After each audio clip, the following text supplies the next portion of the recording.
We've probably all experienced it. The mysterious phantom buzz. After reaching into our pockets to see who messaged or texted us, the screen shows no activity. Then, we unlock our phones and confirm what we already knew.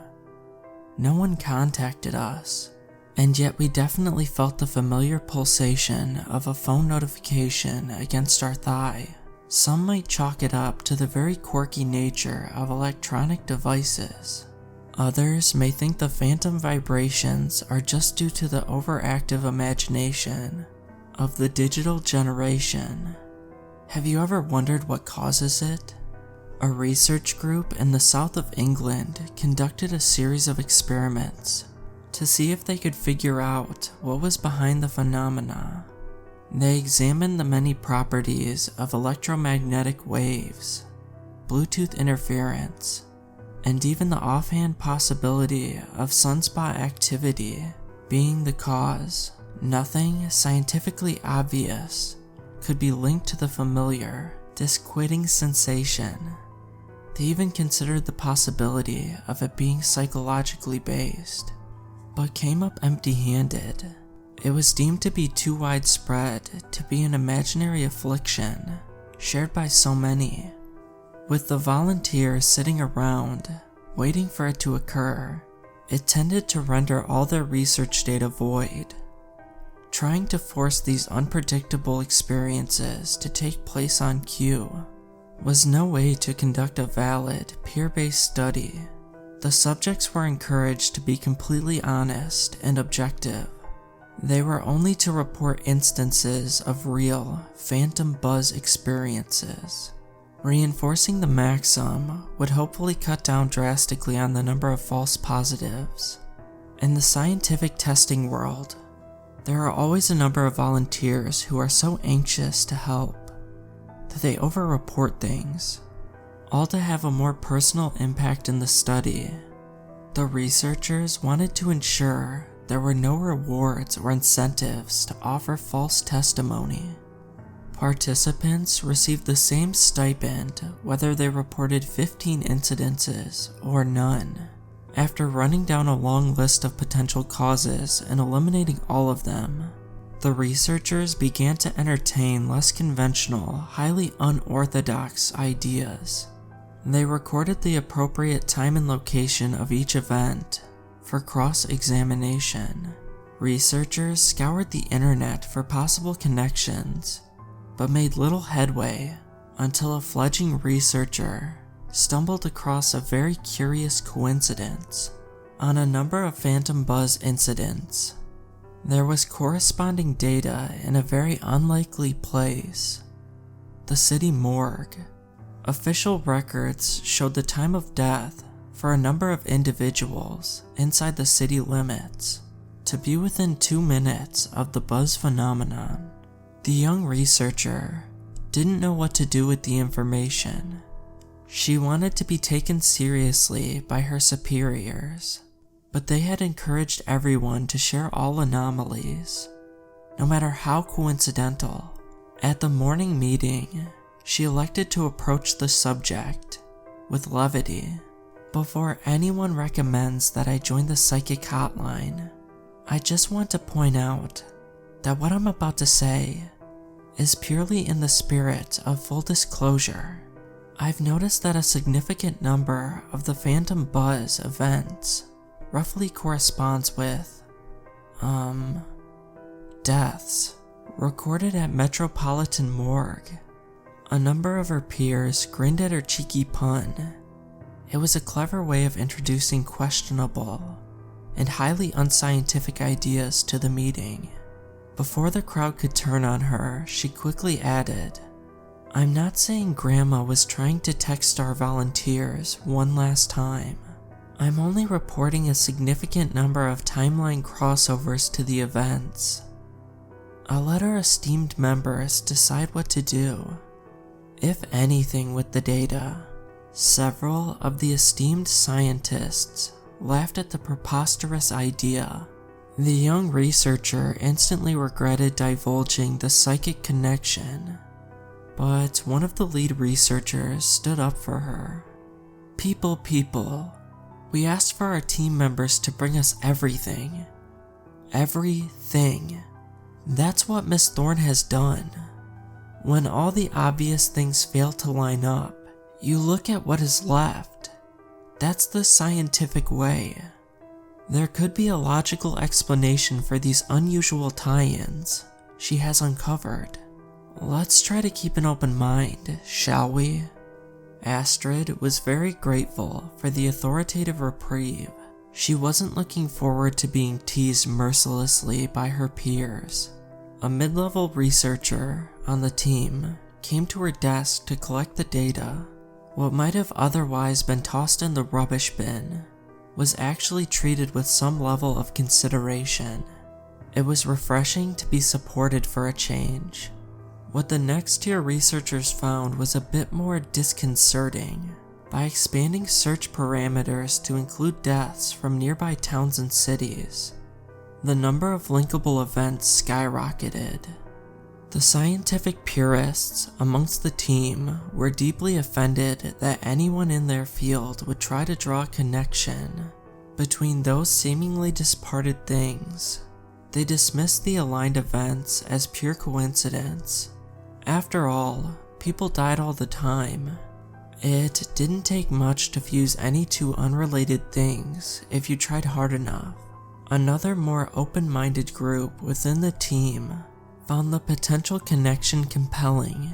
They didn't believe in a supernatural aspect, but suspected there could be a logical explanation. Over time, they were able to tie a large majority of events with nearby deaths.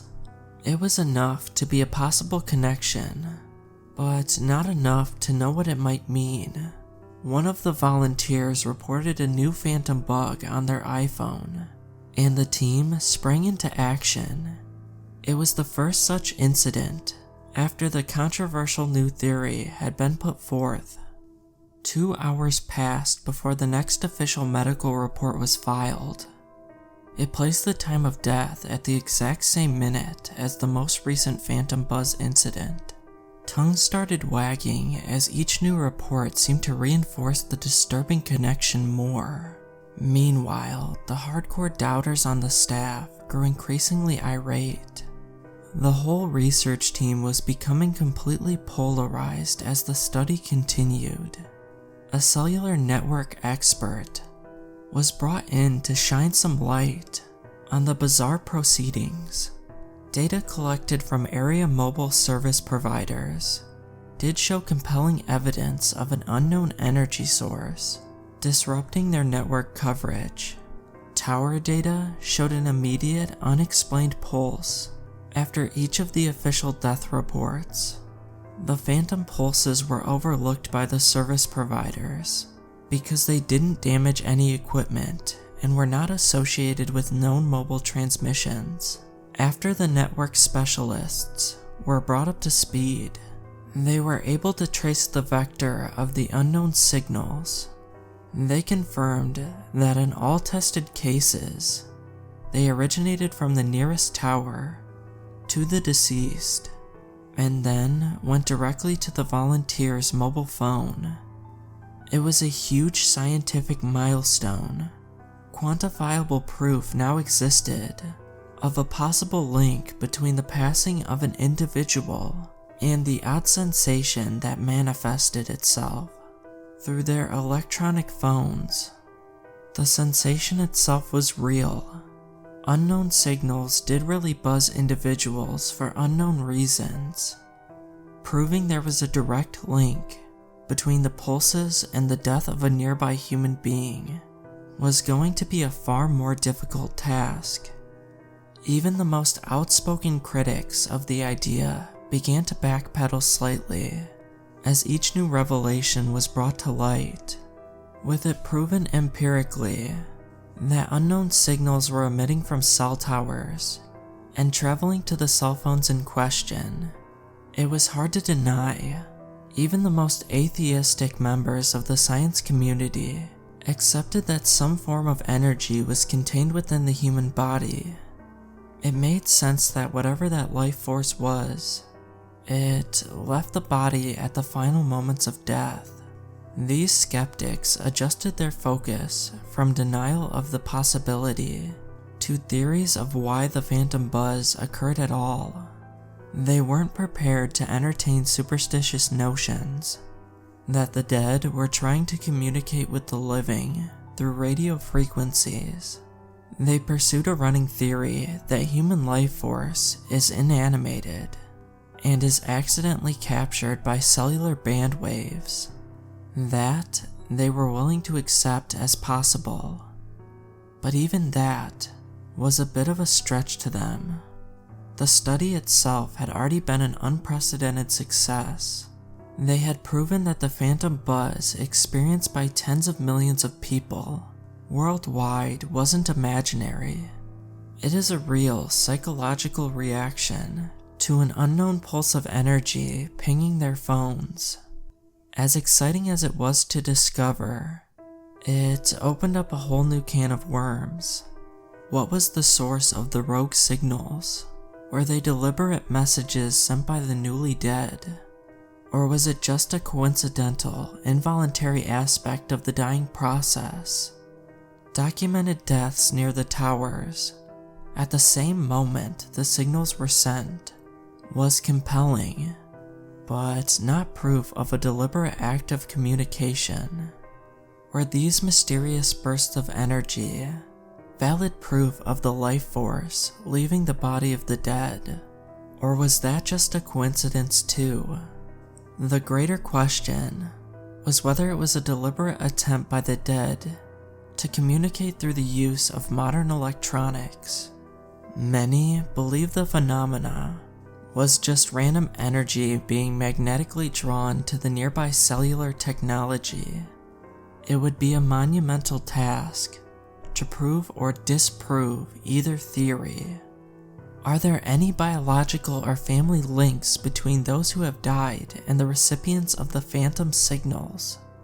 One member of the team inquired. No one had been able to connect any of the deceased to the living, even if there were a handful of familiar connections between the two ends of the transmission. It seemed highly unlikely that they would all be. If not, it cast significant doubt on why the recently departed would wish to communicate with a total stranger. What else do we know about these phantom signals? One of the lead researchers wanted to know.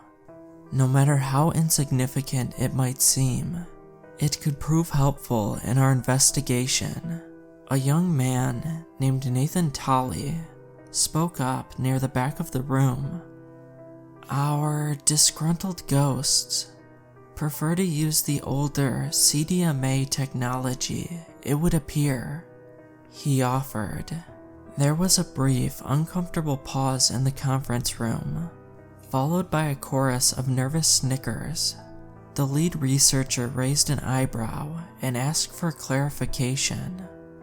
Between GSM and CDMA, cellular phone networks, we've documented almost twice as many phantom signals sent to owners of CDMA-based cellular phones. I don't know what that means specifically, but the ratio is significant in my opinion. If one was slightly more frequent than the other, it would be irrelevant, but a 2-to-1 ratio is noteworthy, depending on whom you ask. CDMA is older and arguably a more limited technology. The leader of the meeting thanked Nate for his astute observation and made a mental note to look into the technological differences. Then he addressed the audience again. Has anyone prepared a chart of known personal details about the recently deceased?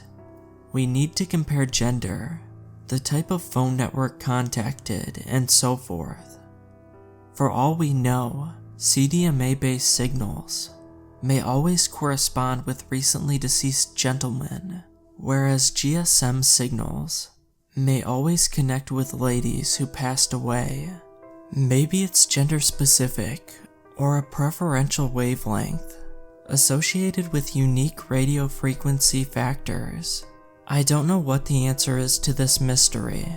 I'm not sure we'll ever find out the full truth, but I hope we can uncover more of the stunning details. Nate spoke up again.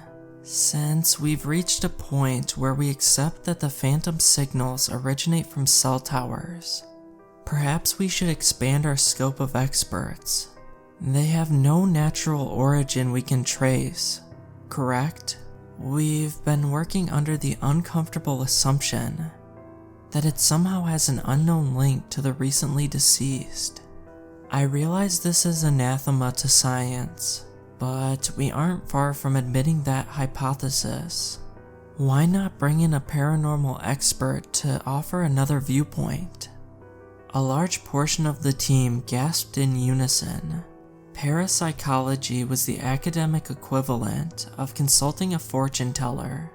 To many purists, it still wasn't a very respected branch of research in most scientific circles. The murmur of the crowd increased in volume until the meeting leader tapped a pencil on the table. I would be the last person here to entertain an audience of clairvoyants or soothsayers normally, but this project has taken us into uncharted territory. The best researchers go where the research takes them, no matter what. Perhaps Mr. Tully is correct to suggest that we consider a different approach. We've taken this project about as far as it can go with traditional methods. I'll speak with some experts at the university to see if they can recommend a suitable addition to our diverse team. I expect that everyone here will treat them with the utmost respect. The following morning, a respected paranormal investigator was introduced to the research team. Her welcome was cordial, but understandably stiff. The majority of the research scientists already had some preconceived notions about her chosen field, and were not going to be easily swayed. Shay expected the cold shoulder and did what she could to reassure them she wasn't going to bring in voodoo dolls and astrological charts. Eventually, Astrid, Nate, and a few other members of the staff warmed to her. Shay read over the team's research progress with enthusiasm. It wasn't every day that a traditional scientific study uncovered evidence of credible paranormal activity. She was secretly excited to be involved with such groundbreaking research. With hard work and determination, Shay hoped to win over the skeptics and play a significant part in their pioneering experiments. On the first day of her inclusion, Shay was present as the volunteers awaited one of the mystery signals. In typical fashion, the act of waiting for something seemed to have the agonizing effect of prolonging its arrival. Hours passed as the team and volunteers waited for another phantom buzz. As a gifted physical medium, she was expected to run over and feel any phone that went off for possible lingering traces of the unknown sender. Her skeptics scoffed at the idea of there being valid feedback from touching any object, but she quickly silenced them. The first incident occurred after almost 7 hours of inactivity. She held the volunteer's cell phone in her palm and focused after he reported the unexpected sensation. Shay was a little nervous as the room full of doubting science geeks observed her psychic skills for the first time. The sender of the transmission to this phone was named Helen McTavish. She passed away a few moments ago after a long illness. I sense that she is lost and unsure of what to do. Frankly, she's terrified. 30 mouths dropped open in simultaneous shock. Her description was so vivid and specific, it wasn't even close to the generalities that they expected from an avowed psychic and medium. Normally, the paranormal readings given in these circumstances were about as specific as a newspaper horoscope. Instead, Shay had offered details that were easily verifiable or refutable.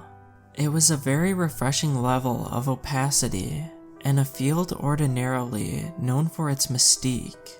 2 hours later, the morgue report came in and verified everything Shay had claimed about the deceased. Everyone present knew that she had no way of knowing those facts about the victim in advance. If that didn't make a believer out of the hardcore skeptics, then her similar accuracy with the next couple of incidents certainly did. She had a natural gift that was impossible to deny. Over the next couple of days, she predicted the discovery of several more departed individuals from the phantom signals, while scientists were engaged in the difficult task of theorizing how the dead were able to tap into the cellular bandwidth. Psychologists on the team were troubled with the question of why. The leader of the morning meeting discussed their latest progress and theories.